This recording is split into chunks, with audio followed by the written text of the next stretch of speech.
সুপ্রিয় শিক্ষার্থীরা, আমরা করছিলাম মেকানিক্স। আর মেকানিক্স থেকে আজকে আমরা যে প্রশ্নটা নিয়েছি, এই প্রশ্নে কি বলছে দেখো, রেখার উপরস্থ নির্দিষ্ট বিন্দু অভিমুখে আকর্ষণের অধীনে উক্ত রেখায় একটি কণা চলমান।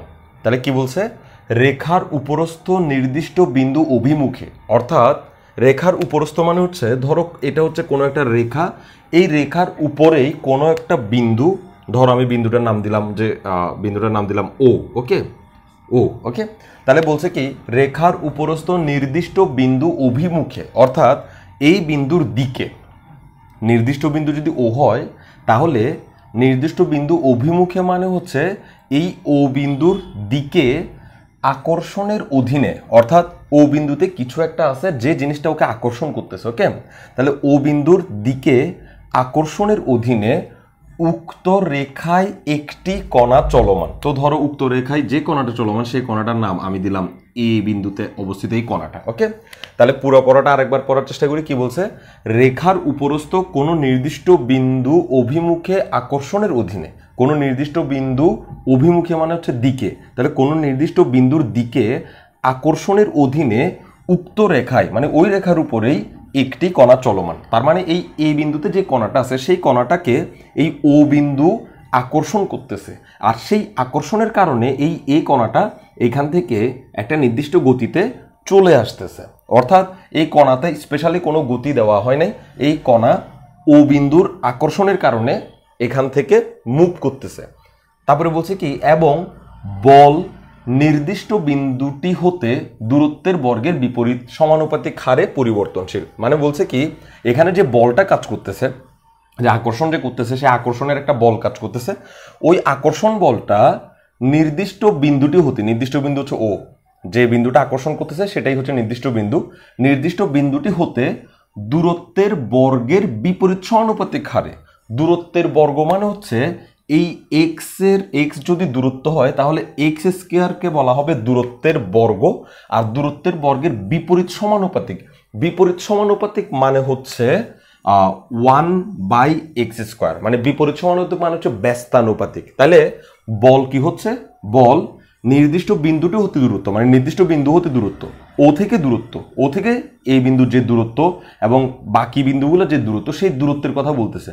নির্দিষ্ট বিন্দুটি হতে দূরত্বের বর্গের, নির্দিষ্ট বিন্দুটি হতে যে দূরত্বটা হবে সেই দূরত্বের বর্গের বিপরীত সমানুপাতিক মানে হচ্ছে ব্যস্তানুপাতিক। বিপরীত সমানুপাতিক মানে হচ্ছে ব্যস্তানুপাতিক। তাহলে কি বলতেছে, বল কে ব্যস্তানুপাতিক, বিপরীত সমানুপাতিক কে ব্যস্তানুপাতিক, বল। তাহলে আমরা ব্যস্তানুপাতিককে এভাবে প্রকাশ করতে পারি। ওকে, তাহলে বল কেমন, বল হচ্ছে নির্দিষ্ট বিন্দু থেকে এই যে দূরত্বটা আছে সেই দূরত্বকে যদি আমি এক্স মনে করি তাহলে সেই দূরত্বের বর্গের বিপরীত সমানুপাতিক মানে হচ্ছে ব্যস্তানুপাতিক।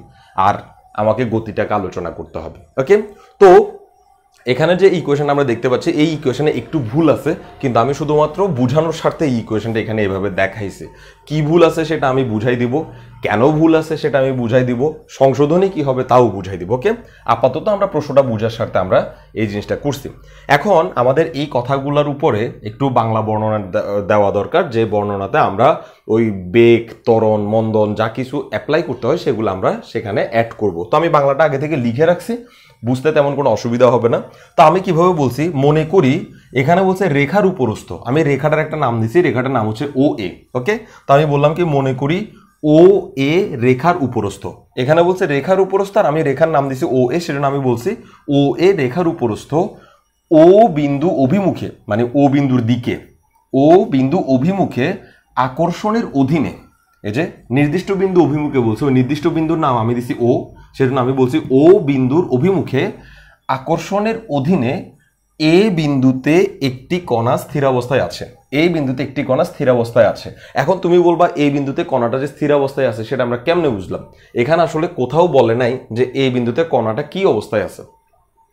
এই বিন্দুতে যে কণাটাকে রাখা আছে, বলছে উক্ত রেখায় একটি কণা চলমান, মানে এই রেখার উপর একটা কণা চলতেছে কিন্তু আকর্ষণের অধীনে চলতেছে।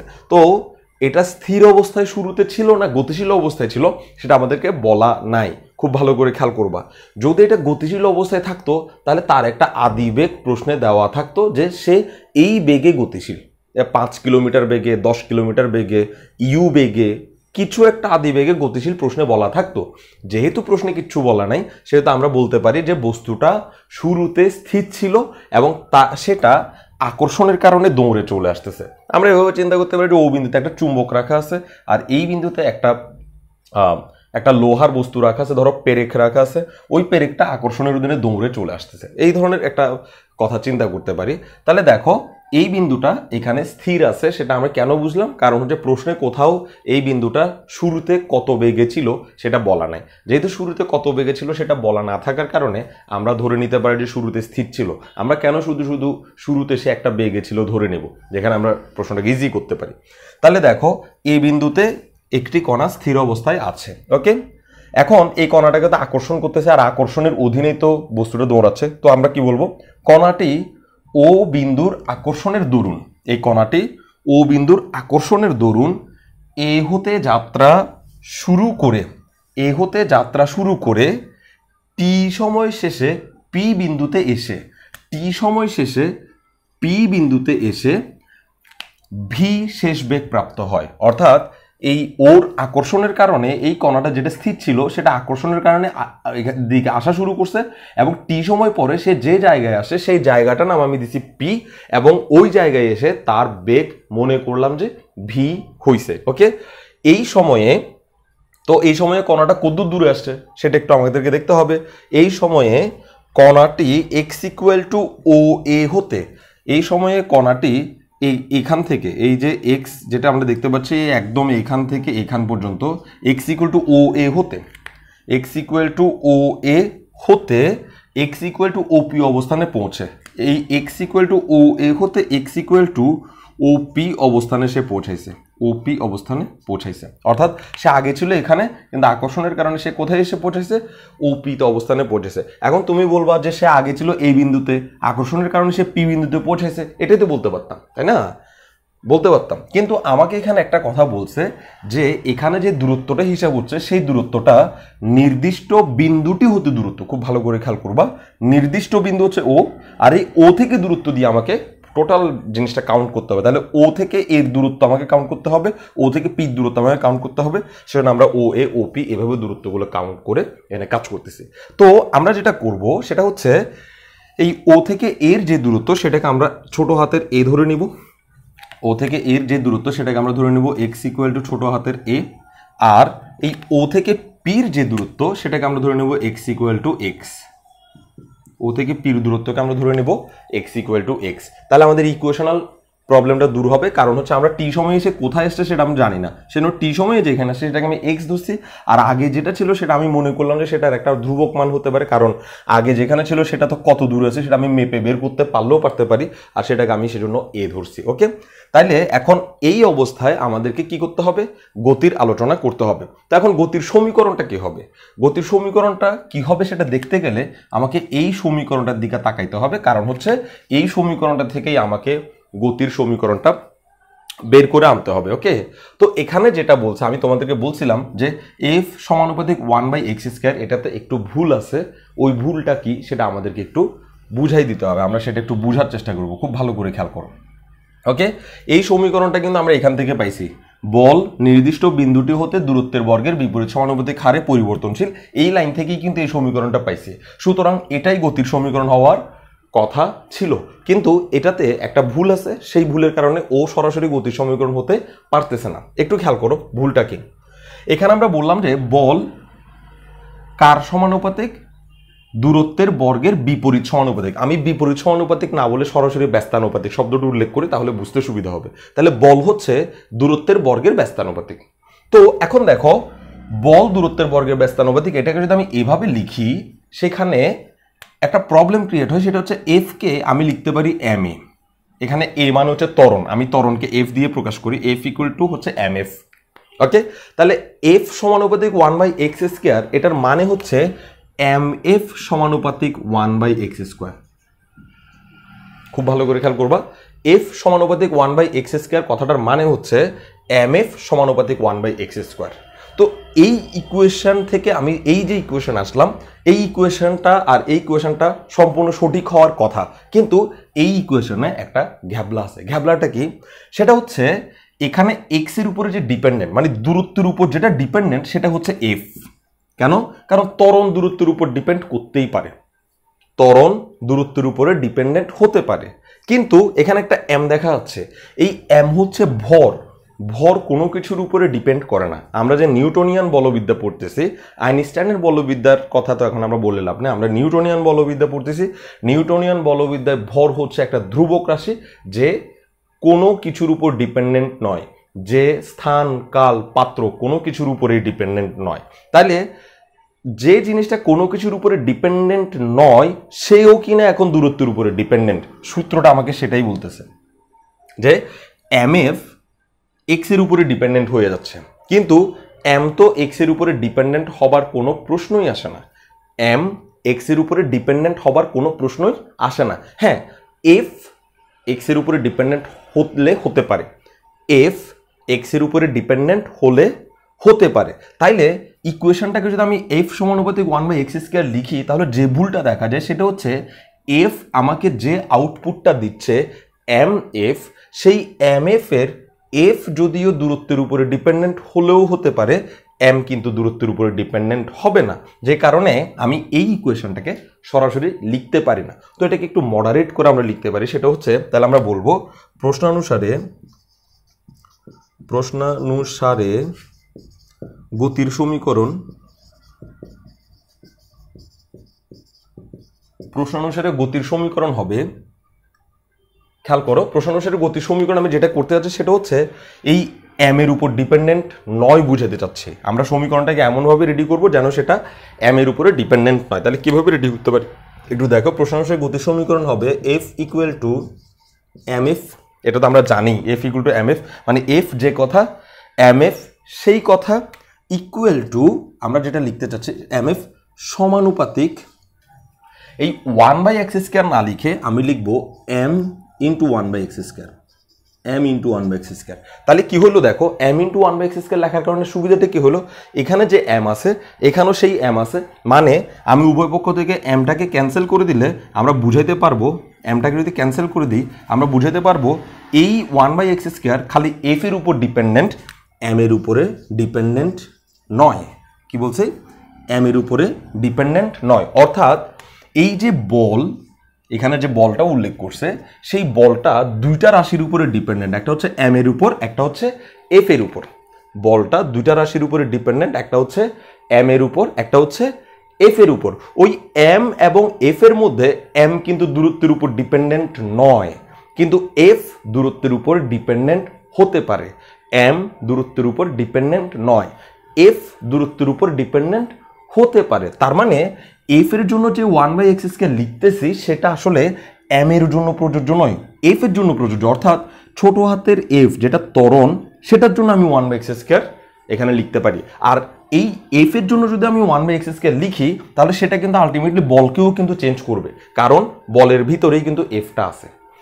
এফ এর জন্য যদি আমি 1/x² লিখি তাহলে সেটা কিন্তু বলকেও চেঞ্জ করবে, কারণ এফ এর মান 1/x² হওয়ার কারণে ওই মানটা কিন্তু শেষ পর্যন্ত এফ এর উপর গিয়ে পড়বে এবং সে বড় হাতের এফ যেটা বল সেটাকেও চেঞ্জ করবে, কিন্তু বলকে আমি কখনো 1/x² লিখতে পারি না। যে কারণে আমি সমীকরণটা লেখার সময় এমনভাবে লিখছি, এম এর জায়গায় রেখে দিছি, তার এফকে শুধুমাত্র আমি 1/x² এর উপর ডিপেন্ডেন্ট বলতে চাচ্ছি। অর্থাৎ বল 1/x² এর উপর ডিপেন্ডেন্ট, ঠিক আছে, ওরা বলছে বল 1/x² এর উপর ডিপেন্ডেন্ট লিখতে হবে, কিন্তু এম এর উপর তো ডিপেন্ডেন্ট নয়। সেজন্য আমি এমটাকে ফিক্সড করে রাখছি যে এম এর জায়গায় থাক।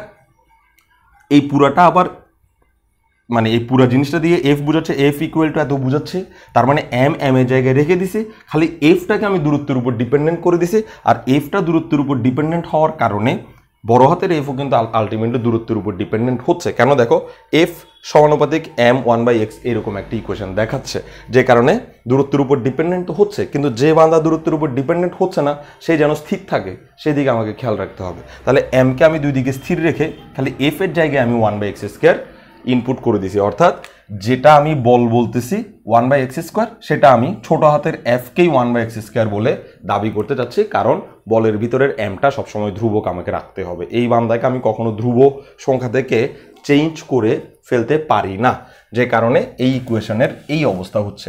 নর্মালি সবার চোখেই দেখা যাবে যে এফ সমানুপাতিক 1/x², সবার চোখেই দেখা যাবে, কিন্তু এই বিশেষ কারণে আমাদেরকে এই জিনিসটা একটু খালি চোখে দেখা না গেলেও বুঝে সেটা দেখতে হবে। তো এখানে আরেকটা জিনিস খেয়াল করো, যেহেতু ও বিন্দুর আকর্ষণের কারণে বস্তুটা আসতেছে এবং বস্তুটা অবশ্যই ও বিন্দুর দিকে চলে যাচ্ছে, ফলে এখানে আমাদেরকে নেগেটিভ ধরতে হবে। তাহলে আমরা এখানে নেগেটিভ চিহ্ন ইনপুট করার চেষ্টা করব। কেন নেগেটিভ চিহ্ন ইনপুট করার চেষ্টা করব বললাম, কারণ হচ্ছে গত ক্লাসে আমরা যেটা করছিলাম সেটা ও বিন্দু হতে বাইরের দিকে চলে যাচ্ছে, অর্থাৎ এক্স অক্ষের ধনাত্মক দিকে তার দিক। আর আজকে যেহেতু আকর্ষণের কারণে আসতেছে, সেহেতু এক্স অক্ষের ঋণাত্মক দিকের মুখে সে চলে যাচ্ছে, ফলে আমরা তার জন্য নেগেটিভ চিহ্ন ব্যবহার করব। ওকে, তো এখন আমরা এইটা এভাবে করতে পারি। তাহলে এখন আমরা এটাকে এভাবে করতে পারি যে এম এফ সমানুপাতিক চিহ্ন উঠিয়ে দিয়ে আমি সমান চিহ্ন দিব -m, আর এখানে একটা মিউ একটা ধ্রুবক আনবো /x²। তাহলে কি করলাম, এই সমানুপাতিক চিহ্নকে উঠিয়ে দিয়ে একটা ধ্রুবক আনছি, যেটা ধ্রুবকের নাম হচ্ছে মিউ। তাহলে mf সমান -m μ/x²। উভয় পক্ষ থেকে এখন আমি যদি m কে ক্যান্সেল করে দিই, তাহলে আমরা যে ইকুয়েশনটা পাবো সেই ইকুয়েশনটা হচ্ছে f সমান -μ/x²। অর্থাৎ আমরা আলটিমেটলি এটাই বুঝাচ্ছি যে এখানে যে বলটা আমরা দূরত্বের বর্গের বিপরীত বুঝাচ্ছি, সেটা আসলে ত্বরণই হচ্ছে সেই দূরত্বের বর্গের বিপরীত, কারণ বলের ভিতরে যে ওজন ভর আছে সেই ভর কারো উপর ডিপেন্ডেন্ট না হওয়ার কারণে আমরা এভাবে লিখতে পারতেছি। তাহলে f সমান -μ/x², এটা আমরা এভাবে চাইলে লিখতে পারি, তাই তো। এখন দেখো এখানে যে নেগেটিভ চিহ্নটা আসছে, সেই নেগেটিভ চিহ্নের জন্য আমরা একটু বাংলা কথা বলতে পারবো, তো পরবর্তীতে আমরা সেটা বলে দিতে পারি, আবার তুমি চাইলে এখনই বলে দিতে পারো। তাহলে আমরা বলবো যে এখানে নেগেটিভ কেন আসছে একটু বলে নিই। এখানে ওই যে এই বিন্দুটার দিক কোন দিকে ছিল, ও বিন্দুর দিকে, যেখানে কি হয়েছে মানে ও বিন্দু অভিমুখে, সেজন্য আমরা বিপরীত চিহ্ন ধরছি। তাহলে আমরা বলবো যে এখানে কণাটি ও বিন্দু অভিমুখী, এখানে কণাটি ও বিন্দু অভিমুখী, তাই ঋণাত্মক ধরা হয়েছে। সহজ কথা, তুমি শুধুমাত্র এটা মনে রাখলে চলবে যে এক্স অক্ষের দিকে যখন চলে যাবে তখন তাকে আমরা ধনাত্মক ধরবো, আর কেউ যদি ওই দিক থেকে আসতে চায় তাহলে তাকে আমরা ঋণাত্মক ধরে ফেলবো। এই ধনাত্মক ঋণাত্মক ধরার কারণে একটা সুবিধাও আছে, যেটা আমরা ভবিষ্যতে পাবো, আমি বুঝাই দিব অঙ্কের শেষে সুবিধাটা কি। তাইলে এখন দেখো এইটুকু বলার পর আমরা এই সমীকরণকে আরো একটু মানুষ করব। এফকে তো আমরা এভাবে লিখতে পারি dv/dt, কারণ সময়ের সাপেক্ষে বেগের পরিবর্তনের হারকে বলা হয় ত্বরণ, আর এটা -μ/x²। এটাকে আমি শেষ পর্যন্ত এভাবেও লিখতে পারি, কালকে যেভাবে লিখছিলাম dv/dx, আর হচ্ছে dx/dt, মানে বলছিলাম ভিটাকে প্রথমে x এর সাপেক্ষে ডিফারেন্সিয়েশন, ওই x কে আবার t এর সাপেক্ষে ডিফারেন্সিয়েশন, -μ/x² এভাবে লিখতে পারি। এবং শেষ পর্যন্ত আমরা যে ইকুয়েশনটা পাচ্ছি সেটা হচ্ছে বা dv/dx dx/dt, এটাকে আমরা ভি লিখতে পারি =-μ/x²। আর এবার আমরা ভি এর বংশগুলোকে একসাথে রাখতে পারি, মানে ভি dv একসাথে রাখবো, আর এই dx কে দিকে নিয়ে আসবো, ফলে আমরা -μ/x² তার সাথে গুণ আকারে পাবো dx। তো গত ক্লাসে আমি এই জিনিসগুলো বুঝাইছিলাম, যার কারণে আজকে আর এত বেশি বুঝাচ্ছি না, এই জায়গাটা আমি একটু মুছে দিই। তাহলে এখন দেখো আমরা এখন যে ইকুয়েশনটা পাইছি, এই ইকুয়েশনটাকে আমরা ইন্টিগ্রেশন করলে আমরা বেগের মান মোটামুটি একটা পেয়ে যাব। অর্থাৎ আমরা এখন যে আনসারটা পাইছি, ওকে আমরা এখান থেকে মান নিয়ে কেমন মান হতে পারে সেটার উপর বেস করে ইন্টিগ্রেশন করে দেব। তাহলে আমরা বলবো যখন এটুকু করার পর আমরা বলবো যখন x = a, তখন খেয়াল করো এখানে কার কার উপর ডিপেন্ডেন্ট সমীকরণটা, একটা ভি এর উপর একটা এক্স এর উপর, এক পাশে ভি এক পাশে এক্স, তো আমাকে এক্স এবং ভি এর মধ্যে তুলনা করতে হবে। তাহলে যখন x = a, মানে কণাটা যখন এখানে ছিল তখন সে স্থির অবস্থায় ছিল, অর্থাৎ তার বেগ ছিল v = 0। আর যখন x = x হয়ে গেছে তখন কণাটার বেগ হয়ে গেছে v = v। কেন? কারণ x যখন x হয়েছে, কণাটা যখন এই অবস্থান থেকে এই জায়গায় আসছে তখন ওই অবস্থানে কণাটার বেগ আমরা v ধরছিলাম, t সময় পরে বেগ v ধরছিলাম, যে কারণে আমরা x = x অবস্থানে বেগ v = v হবে সেটা আমরা ধারণা করতে পারতেছি।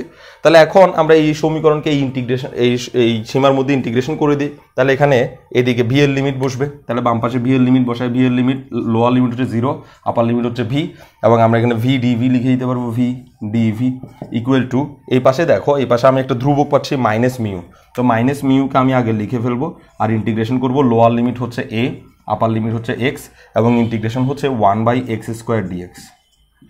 তাহলে মিউটাকে আমি বাইরে নিয়ে আসছি, ফলে এটা 1/x² dx হয়েছে। তাহলে এখানে খেয়াল করো আমি অনেক আগে এখানে একটা মাইনাস চিহ্ন বসাইছিলাম, নিশ্চয়ই তুমি দেখতে পাচ্ছ এখানে একটা মাইনাস চিহ্ন বসাইছিলাম। এই মাইনাস চিহ্ন এখানে বসানোর কারণে আমি এখানে লিমিটগুলোকে গত ক্লাসে যেভাবে আপার লিমিট লোয়ার লিমিট নিয়েছি আজকেও সেভাবে আপার লিমিট লোয়ার লিমিট নিতে পারছি।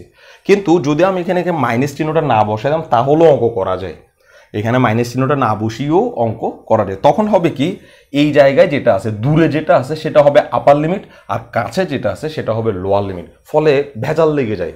একটাতে আমরা ওকে লোয়ার লিমিট ধরছিলাম, ওকে আপার লিমিট ধরছিলাম, আরেক অঙ্কে এসে ওকে আপার লিমিট ওকে লোয়ার লিমিট, এরকম বারবার আপার লিমিট লোয়ার লিমিট এক এক অঙ্কে এক এক রকম হয়ে না যাওয়ার জন্য আমরা প্রথমেই ধনাত্মক ঋণাত্মকের ব্যবস্থা করে দিয়েছি যাতে আপার লিমিট লোয়ার লিমিট আমাদেরকে ডিস্টার্ব না করে। তাহলে দেখো গত ক্লাসও আমরা যেখানে বস্তুটি আগে ছিল সেই জায়গাটাকে আপার লিমিট ধরছিলাম, এই যে এক্স ইকুয়াল টু এ বিন্দুতে যেটা সেই জায়গাটাকে লোয়ার লিমিট ধরছিলাম, আর সে যেখানে গেছে সেই জায়গাটাকে আমরা আপার লিমিট ধরছিলাম। গত ক্লাসে বস্তুটা গেছিল এদিকে, সেটার জন্য সেই দিকে আপার লিমিট ঠিক ছিল। কিন্তু আজকে যদি আমরা আপার লিমিট লোয়ার লিমিট হিসাব করতে চাই তাহলে আমরা দেখবো যে এই বিন্দুটা হচ্ছে কাছে আর ওই বিন্দুটা হচ্ছে দূরে, ফলে ও আমার জন্য লোয়ার লিমিট, ও আমার জন্য আপার লিমিট হয়ে বসে থাকবে। এই ঝামেলা না হওয়ার জন্য আমরা শুরুটাকেই লোয়ার লিমিট শেষটাকে আপার লিমিট ধরার জন্য ইকুয়েশনের শুরুতে একটা মাইনাস চিহ্ন আমরা ব্যবহার করছিলাম, যাতে মাঝখানে গিয়ে আমরা বিপদে না পড়ি, এইসব গ্যাঞ্জাম আমাদেরকে দেখতে না হয়। ওকে, তাহলে লোয়ার লিমিট আপার লিমিট নেওয়ার সময় আমরা কিভাবে করব, শুরু হচ্ছে লোয়ার লিমিট, শেষ হচ্ছে আপার লিমিট, শুরুর ঘটনা লোয়ার, শেষের ঘটনা আপার। ওকে, তাহলে একবার ভি ডিভির জন্য আমরা ইন্টিগ্রেশনের সূত্র পাচ্ছি এখানে v²/2, যেটা আমরা গত ক্লাসে বুঝছিলাম, তো আজকে সরাসরি অ্যাপ্লাই করি 0 থেকে v। আর এখানে ইন্টিগ্রেশন যেটা করতে চাইবো এটাকে ইন্টিগ্রেশন কিন্তু আমরা গত ক্লাসে করে নিই, এটার ইন্টিগ্রেশন একটু কষ্ট হবে। তো ইন্টিগ্রেশন যে সূত্র অ্যাপ্লাই করবো সেটা হচ্ছে integration of x to the power n dx, এই সূত্রটি ইউজ করবো। আর এই সূত্রটা আমরা গত ক্লাসে দেখলাম, সূত্রটা হচ্ছে x to the power n+1 divided by n+1। Okay, এই সূত্রটা। তো এখন integration of x to the power n+1 divided by n+1 এই সূত্রে এখন আমি এখানে অ্যাপ্লাই করতে যাচ্ছি। এই ইন্টিগ্রেশনটাকে আমি একটু এভাবে লিখতে পারি, দেখো integration of x inverse 2 dx, এই দেখো 1/x² আমি লিখতে পারি x ইনভার্স 2। তো x ইনভার্স 2 dx যদি আমি লিখি তার সূত্রটা কি হবে, x টু দি পাওয়ার এই পাওয়ারের সাথে এক যোগ হবে আর এই পাওয়ারের যে যোগফল সেটা নিচে বসবে। তাহলে আমরা কি পাবো, এখানে পাবো x ইনভার্স 1, এখানে 2 থেকে 1 গেলে পাবো -1, -1টাকে আমি সামনে লিখতে পারি, আর x ইনভার্স 1কে আমরা 1/x হিসেবে লিখতে পারি, তাহলে আমরা পাবো -1/x। তাহলে আমি ডাইরেক্ট এখানে এই আনসারটা বসাই দিব, রাফে অনেক কিছু করছি, এত লম্বা লাইন আমরা করতে পারবো না, আমরা এখানে সরাসরি বসাবো, আনসার পাইছি -1/x, আর তার আপার লিমিট লোয়ার লিমিট a থেকে x পর্যন্ত। ওকে, তো এবার আমাদের এই ইকুয়েশনগুলোর আর তেমন দরকার পড়বে না, কারণ এখান থেকে আমরা বেগের মান বের করে ফেলতে পারবো। এবার আমি এখানে মান বসাবো, আচ্ছা এখানে একটা লাইন করি, বা আপার লিমিট যদি বসাই তাহলে আমরা পাবো v²/2, আর লোয়ার লিমিট যদি বসাই তাহলে আমরা পাবো 0। তো সেটা বসানোর দরকার কি, এখানে আমি আপার লিমিট লোয়ার লিমিট বসানোর আগে একটা কাজ করি, এই মাইনাসকে বাইরে এনে গুণ করে দিই, ফলে আমরা -1 প্লাস পাবো, প্লাস মিউ। আর এখানে আপার লিমিট লোয়ার লিমিট যখন বসাবো, মাইনাস তো বাইরে চলে গেছে, এবার আপার লিমিট x এর জায়গায় যদি x বসাই তাহলে আমরা পাবো 1/x, মাইনাস x এর জায়গায় যদি a বসাই তাহলে আমরা পাবো 1/a। তাহলে খেয়াল করো এই মাইনাস আমি এখানে বাইরে নিয়ে আসি, দেখো এই মাইনাস যখন বাইরে এসে ওকে প্লাস করে দিছে, ভিতরে কিন্তু আর শুধু 1/x আছে, তাহলে আপার লিমিট x এর জায়গায় x বসছে, মাইনাস লোয়ার লিমিট x এর জায়গায় a বসছে, এইটুকু আমরা পাইলাম। এরপরের কাছে আমরা এখানে করে ফেলে, এখান থেকে আমরা v পেয়ে যাব, তাহলে v² ডিভাইডেড বাই 2 পাচ্ছি ইকুয়াল টু এই পাশে পাচ্ছি মিউ, আর এখানে পাচ্ছি xa, আর এটা আমরা পাচ্ছি a - x, xa ঠিক এইরকম একটা রাশি আমরা পাচ্ছি। ওকে, যা কিনা v² সমান পাচ্ছি।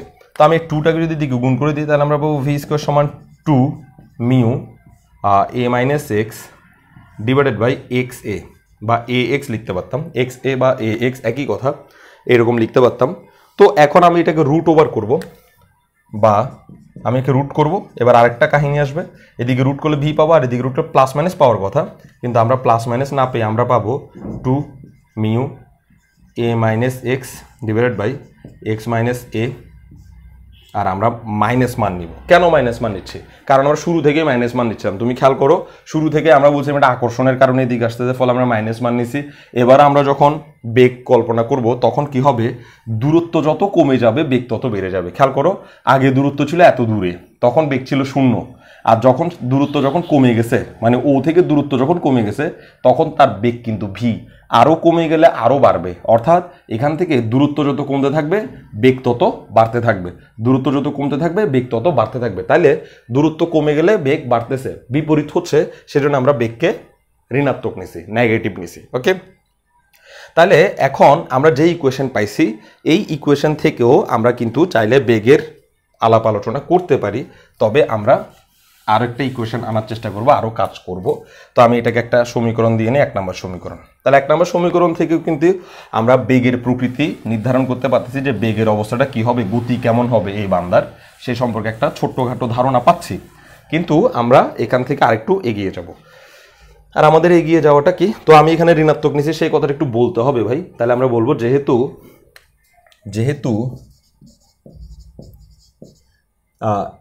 এক্স কমলে, মানে দূরত্ব কমলে ভি বাড়ে।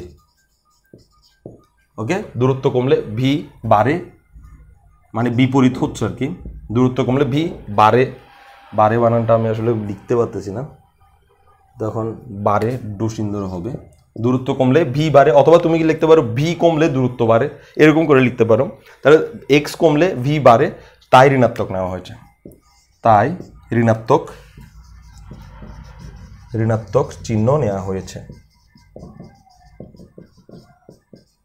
গত ক্লাসেরটা একটু দেখো, তুমি খাতা উল্টিয়ে যদি গত ক্লাসেরটা দেখো, তখন দেখবা যে সেখানে হয়েছে কি, দূরত্ব যত বাড়তেছে বেগও তত বাড়তেছে। এই জায়গায় ছিল বস্তুটা স্থির, সে আরো দূরে চলে যাচ্ছে, ও বিন্দুকে ফেলে চলে যাচ্ছে, এবং দূরত্ব যত দূরে যাচ্ছে ততই তার বেগ বৃদ্ধি পাচ্ছে। ফলে গত ক্লাসে পজিটিভ নেওয়া হয়েছিল, আর আজকে দেখা যাচ্ছে উল্টা উঠছে, সেজন্য আমরা আজকেরটাকে নেগেটিভ নিয়ে নিছি। ওকে, এখন দেখো এখান থেকে 1 নম্বর সমীকরণ থেকে আমরা এবার কি লিখতে পারি, তাহলে আমরা বলি 1 নং সমীকরণ থেকে লিখতে পারি এরকম, ভি কে আমরা এভাবে লিখতে পারি ডিএক্স বাই ডিটি। ভি কে ডিএক্স বাই ডিটি লিখতে পারি, গত ক্লাসও লিখছিলাম। আর এখানে মাইনাস, এটাকে আমরা এভাবে লিখতে পারি, দেখো √2 মিউ, √2 মিউ, আর হচ্ছে √a minus x divided by, এটা এক্স মাইনাস এ কেন, এটা তো এক্স এ হওয়ার কথা ছিল, x A divided by √x into √a। এরকম আলাদা আলাদা করে লিখতে পারি, কারণ সবাই একই রুটের ভিতরে আছে, সুতরাং আমি সবাইকে রুটটাকে ভাগ করে করে দিতে পারি, তাই তো। এইটা এভাবে লেখার উদ্দেশ্য হচ্ছে, এক্স যাদের যাদের সাথে এক্স আছে তাদেরকে আমরা এক সাইডে নিয়ে আসবো, যাদের যাদের কাছে এক্স নাই তাদেরকে আমরা এক সাইডে নিয়ে যাব। এই উদ্দেশ্যের কারণে আমরা এটাকে এভাবে লিখছি। ওকে, এবার দেখো এখান থেকে আমরা এটাকে কি লিখতে পারি, এদিকে আমরা ডিএক্সকে রাখবো, এদিকে ডিএক্স যেমন আছে তেমন থাকবে, আর এই পাশ থেকে যাদের সাথে সাথে এক্স আছে তাদেরকে আমি এই পাশে নিয়ে আসবো। তো নিচে একটা √x আছে, তো √xটাকে উপরে পাঠিয়ে দিব এই পাশে এনে, আর উপরে একটা √x আছে, দেখো √a মাইনাস এক্স, সেই উপরে এক্সওয়ালা অংশটাকে আমরা এই পাশে এখানে নিয়ে আসবো, নিচে নিয়ে আসবো। তাহলে এই √xও চলে গেছে, √a মাইনাস এক্সও চলে গেছে, এখানে রয়ে গেছে কি √a আর -2 মিউ। তাহলে আমরা equal to -√2 mu divided by √a, এভাবে যারা পড়ে আছে তাদেরকে রেখে দিতে পারি। আর এই পাশ থেকে একটা ডিটি ছিল যেটা নিচে, সেটা এখানে লিখি নাই, ওই ডিটিকে আমরা ওই পাশে গুণ আকারে নিয়ে যেতে পারি। এটা আগে ভাগ আকারে ছিল, এখন গুণ আকারে নিয়ে যেতে পারি। এখন এই সমীকরণকে আমি যদি ইন্টিগ্রেশন করি, তাহলে আমরা আরেকটা আনসার পাবো। দেখা যাক সেই আনসারটা আসলে কিসের আনসার আসে, যারই আনসার আসুক আমরা একটা আনসার পাইলেই হলো। ওকে, তো এখন এই জিনিসটাকে আমরা একটু সুন্দর করে এভাবে গুছাই লিখতে পারি চাইলে, যেখানে এটাও রুটের উপর এটাও রুটের ভিতরে, তাহলে আমরা এটাকে এভাবে লিখতে পারি √x divided by a minus x, আর এখানে বাইরে হচ্ছে dx, আর ইকুয়াল টু মাইনাস, এটাকে এভাবে লিখতে পারি √2 mu divided by a dt। এখন আমি যে এটাকে ইন্টিগ্রেশন করব, এটাকে ইন্টিগ্রেশন করার জন্য আমাদের এখন সীমা দরকার, মানে লিমিট দরকার, কতটুকু লিমিটের মধ্যে আমরা ইন্টিগ্রেশন করব। আর এই লিমিট আমরা দেখতে পাচ্ছি এক্স থেকে টি এর সাপেক্ষে, এই লিমিটটা হচ্ছে এক্স এর সাপেক্ষে টি এর। তাহলে আমরা একটু খেয়াল করি এক্স এর উপরে টি এর ডিস্টেন্স বা এক্স এর সাথে টি এর মিলঝুল কতটুকু ছিল সেটা একটু দেখি। দেখো কণাটা যখন এখানে ছিল তখন টাইম শুরু হচ্ছিল মাত্র, তারপর টাইম যখন শুরু হয়েছে আস্তে আস্তে একটা সময় গিয়ে কণাটা এখানে আসছে, মানে টি ইকুয়াল যখন 0 ছিল তখন কণাটা এই বিন্দুতে ছিল, আর টি ইকুয়াল যখন টি হয়েছে তখন কণাটা পি বিন্দুতে আসছে, আমরা বাংলায় লিখছিলাম টি সময়ে পি বিন্দুতে আসছিল এরকম বলছিলাম। তাহলে আমরা বলতে পারতেছি এক্স ইকুয়াল টু যখন এ তখন টি ইকুয়াল টু হচ্ছে 0, আর এক্স ইকুয়াল টু যখন এক্স তখন টি ইকুয়াল টু হচ্ছে টি। তাহলে আমরা বলবো যখন এক্স ইকুয়াল টু হচ্ছে এ তখন টি ইকুয়াল টু হচ্ছে 0, আর যখন এক্স ইকুয়াল টু এক্স তখন টি ইকুয়াল টু হচ্ছে টি। ওকে, এখন এই সীমার মধ্যে আমি এটাকে ইন্টিগ্রেশন করে দিব। তো এটাকে যদি আমি ইন্টিগ্রেশন করি তাহলে আমরা এভাবে পাবো, এই পাশে যদি এক্স এর, তো আমরা এক্স এর লিমিট লিখবো এ থেকে এক্স, আর এখানে পাচ্ছি root over x by A minus x dx equal to এখানে হচ্ছে minus root over 2 mu divided by A integration. খেয়াল করো এখানে 2 মিউ ডিভাইড বাই এ এটা হচ্ছে ধ্রুবক, আমরা খালি ইন্টিগ্রেশন টি এর সাপেক্ষে করতেছি এদিকে, তো ডিটি কে ইন্টিগ্রেশন করবো শুধুমাত্র ডিটি, আর টি এর লিমিট হবে 0 থেকে টি, টি এর লিমিট হবে 0 থেকে টি। এই সমীকরণটাকে আমরা মুছতে পারবো না, কারণ হচ্ছে এই সমীকরণটা আমাদের কাজে লাগবে। চিত্রকেও আমি মুছতে পারবো না, কারণ চিত্র আমার কাজে লাগবে ইন ফিউচারে, যে কারণে আমি এই জায়গাটাকে মুছতেছি এবং এটার ইন্টিগ্রেশন করার চেষ্টা করতেছি। এখন দেখো এইখানে ডিটিকে ইন্টিগ্রেশন করা খুবই সহজ কাজ, কিন্তু ওকে ইন্টিগ্রেশন করা মোটেই সহজ কাজ নয়, এবং ওকে ইন্টিগ্রেশন করা যাবেও না, এটাকে সহজে ইন্টিগ্রেশন করা যাবে না। এখানে তোমাকে এটার ইন্টিগ্রেশন যদি তুমি করতে চাও, মানে এটার কোনো সূত্র নেই, উপরেও এক্স আছে নিচেও এক্স আছে, তো এই ধরনের ইন্টিগ্রেশনের কোনো সূত্র হয় না। এটাকে তুমি যেভাবে ইন্টিগ্রেশন করতে পারো সেটা হচ্ছে এক্সের এমন একটা মান ধরবা, এক্সের মান এমনভাবে ধরবা যেন রুট ওভারটাকে তাড়িয়ে দেওয়া যায়, উপর থেকেও তাড়িয়ে দেওয়া যায়, নিচের থেকেও তাড়িয়ে দেওয়া যায়। কি বলছি, এক্সের এমন একটা মান ধরবা যেন এই রুট ওভারটা উপরের থেকেও তাড়িয়ে দেওয়া যায়, নিচের থেকেও তাড়িয়ে দেওয়া যায়। ওকে, তো সেরকম মান আমরা কত ধরলে সেরকম মানটা হবে, খেয়াল করো সেরকম মানটা এই জিনিসটার উপর একটু ডিপেন্ড করে, নিচের জিনিসটার উপরে দেখো, ওর উপরে আসলে এই মানটা ডিপেন্ড করে। সেটা হচ্ছে এ মাইনাস এক্স, এ মাইনাস এক্স এই টাইপের যদি থাকে, আমি তোমাকে একটু ছোট্ট একটা ক্লু দিই এই জায়গায়, root over A minus x এই টাইপের যদি থাকে, তাহলে তুমি x equal to a cos square theta অথবা এ সাইন স্কোয়ার থিতা ধরে আনসার বের করতে পারো। কি বলছি, এক্স যদি root over A minus x এই টাইপের থাকে, তাহলে তুমি x equal to a cos square theta ধরে অঙ্কটাকে সমাধান করতে পারো। কেন? কারণ হচ্ছে তুমি যদি এই এক্সের জায়গায় এ কজ স্কোয়ার থিতা বসাও, তারপর যদি এ কমন নাও, তাহলে এখানে 1 মাইনাস কজ স্কোয়ার থিতা আসবে, আর 1 মাইনাস কজ স্কোয়ার থিতা আসার কারণে সেটা সূত্রে গিয়ে শেষ পর্যন্ত রুটকে তাড়িয়ে দিবে, যে ঘটনাটা আমরা এখানে না দেখে সরাসরি এখানে দেখব। তাহলে আমরা ধরবো কি, ধরি মানে আমরা এখন এক্স চলক থেকে থিটা চলকে ট্রান্সফার করে তুলবো, তাহলে ধরি এক্স ইকুয়াল টু হচ্ছে a cos theta, cos square theta ধরলাম। কি x equal to a cos square theta কেন ধরছি সেটা তুমি একটু পরে টের পাবা, কঠিন কিছু না, অদ্ভুত কিছু না, শুধুমাত্র রুট ওভারকে তাড়ানোর স্বার্থে এটা ধরা হয়েছে। আর এই root over A minus x এটা ধরলে, মানে এ মাইনাস এক্স টাইপে থাকলে, তার জন্য আমরা এক্স ইকুয়াল টু যদি এ কজ স্কোয়ার থিটা ধরি অথবা এক্স ইকুয়াল টু যদি এ সাইন স্কোয়ার থিটা ধরি, তাহলেই কেবলমাত্র রুট ওভারকে তাড়ানো সম্ভব হয়। অন্য কোনো মান ধরে এটাকে কখনোই তাড়ানো যায় না, তুমি অন্য কোনো মান ধরে সেটাকে তাড়াইতে পারবা না। ওকে, তো এখন দেখো x equal to a cos square theta আমি ধরলাম, তো এর মানে কি, আমি এক্স চলক থেকে থিটা চলকে ট্রান্সফার হয়ে যেতে চাচ্ছি। তো এক্স চলক থেকে যদি আমি থিটা চলকে ট্রান্সফার হয়ে যেতে চাই, তাহলে আমাকে অবশ্যই ডিএক্স সমানও বের করতে হবে। তাহলে ওকে ডিফারেন্সিয়েট করলে আমরা পাচ্ছি ডিএক্স, আর ওকে থিটার সাপেক্ষে ডিফারেন্সিয়েট করতে হবে। এক সাইডে এক্সের সাপেক্ষে ডিফারেন্সিয়েশন, আরেক সাইডে থিটার সাপেক্ষে ডিফারেন্সিয়েশন। ওকে যদি আমি থিটার সাপেক্ষে ডিফারেন্সিয়েশন করি, তাহলে এ হচ্ছে ধ্রুবক, সে যেমন আছে তেমন পড়ে থাকবে। আর ওকে থিটার সাপেক্ষে ডিফারেন্সিয়েশন করলে, এই আমি যেখানে বৃত্ত দিচ্ছি দেখো, আমি যেখানে বাউন্ডারি দিচ্ছি, এই জিনিসটাকে প্রথমে এক্স মনে করতে হবে, আর এটা হচ্ছে এক্স স্কোয়ার বা থিটা স্কোয়ার। থিটার সাপেক্ষে ডিফারেন্সিয়েট করতে চাচ্ছি, তো এই জিনিসটাকে আমি এক্স মনে করতেছি। তো এক্স স্কোয়ার সমান কি, এক্স স্কোয়ার সমান হচ্ছে 2x, এক্স মানে হচ্ছে কস থিটা। এখন তুমি যাকে এক্স মনে করছো সে কি আসলে এক্স ছিল? না, সে এক্স ছিল না, সে কি ছিল? সে ছিল কস থিটা। ফলে তাকে আবার ডিফারেন্সিয়েট করতে হবে, আর কস থিটাকে ডিফারেন্সিয়েট করলে আমরা পাবো minus sine theta, minus sine theta. তো এই ঘটনাগুলো কার সাপেক্ষে ডিফারেন্সিয়েট করে হয়েছে? থিটার সাপেক্ষে ডিফারেন্সিয়েট করে হয়েছে, ফলে লাস্টে ডি থিটা লিখে রাখতে হবে। এই হচ্ছে ডিএক্স এর আনসার। তাহলে আমরা একটু সুন্দর করে লিখতে পারি 2a একটা মাইনাস চিহ্ন, এই মাইনাস চিহ্নটা, তারপর হচ্ছে sine theta cos theta, sine theta cos theta D theta. তাহলে কি পাইলাম? 2a এই মাইনাসটা সামনে বসছে, sine theta cos theta D theta, dx সমান এটুকু পাইলাম। এখন তুমি এক্স চলক থেকে যেহেতু থিটা চলকে ট্রান্সফার হয়ে যেতে চাচ্ছ, সেহেতু তোমাকে আপার লিমিট লোয়ার লিমিট যেগুলো আছে সেগুলোকেও ট্রান্সফার করে দিতে হবে। আপার লিমিট লোয়ার লিমিট অর্থাৎ এখানে যে এক্সের লিমিট আছে সেই এক্সের লিমিটগুলোকেও তোমাকে কি করতে হবে, ট্রান্সফার করে দিতে হবে। আর এই ট্রান্সফারের জন্য আমরা এখন এই বাক্সের আয়োজন করতেছি। এই বাক্সে আমরা এখানে এক্সের মানের কারণে থিটার মান কেমন হয় সেটা আমরা এখানে আন্দাজ করার চেষ্টা করব। ওকে, তাহলে দেখো এক্সের আদি মান কত ছিল, মানে শুরুর মান ছিল এক্সের এ, আর এক্সের শেষ মান ছিল এক্স। ওকে, শুরুর লিমিট এ, শেষের লিমিট এক্স। এবার এক্সের এই মানটা আমি এখানে বসাবো, আর এখান থেকে কত আসতে পারে সেটা ধারণা নিয়ে আমরা এখানে টোটাল মানটা বসাই দিব। সেটা আমরা রাফে করব। তো আমি রাফে এই জায়গায় করার চেষ্টা করতেছি। দেখো আমি যদি এখানে এ বসাই, এক্স এর মান এ যদি আমি এখানে বসাই, তাহলে আমরা কি পাবো, দেখো a equal to a cos square theta. Okay, তো এখন আমি এই লাইনে উভয় পক্ষকে এ দ্বারা ভাগ করে দিলে এই এও চলে যাবে, এই এ চলে গিয়ে জাস্ট হবে 1। উভয় পক্ষকে এ দ্বারা ভাগ করে দিছি। এবার আমি যদি উভয় পক্ষকে রুট করে দিই, তাহলে আমরা পাবো 1 ইকুয়াল টু কস থিটা। ওকে, তাহলে এখন কস থিটা সমান 1 সেটা তো পাইছি। তো আমি থিটা সমান কত পাবো, থিটা সমান পাবো কজ ইনভার্স 1।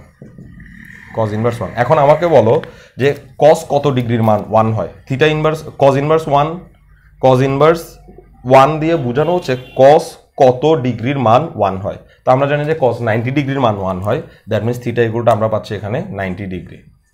সরি, কস কত ডিগ্রির মান হয়, কস 0 ডিগ্রির মান 1 হয়। সরি কস 0 ডিগ্রির মান 1 হয়। তাহলে আমরা থিটা ইকুয়াল টু পাচ্ছি 0।